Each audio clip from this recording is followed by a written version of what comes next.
ఈరోజు మునక్కాయల సాంబార్ చేస్తున్నాను. అలాగే ఉత్త మునక్కాయల సాంబార్ కాదు, బ్యాళ్ళేసి కంది బ్యాళ్ళేసి సాంబార్ చేస్తున్నాను. ఎలా చేస్తున్నానో చూడండి.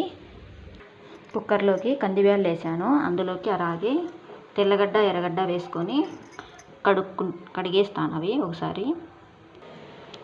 కంది బ్యాళ్ళు కడిగి పెట్టేశాను. ఇందులోకి టమాటా ముక్కలు కడిగి వేసాను. పెద్ద టమాటాలు అయితే 4 వేసుకుంటే సరిపోతుంది సాంబార్కి. అలాగే వాటర్ వేసుకున్నాను. ఒక 3 విజిల్లకు పెట్టేస్తాను.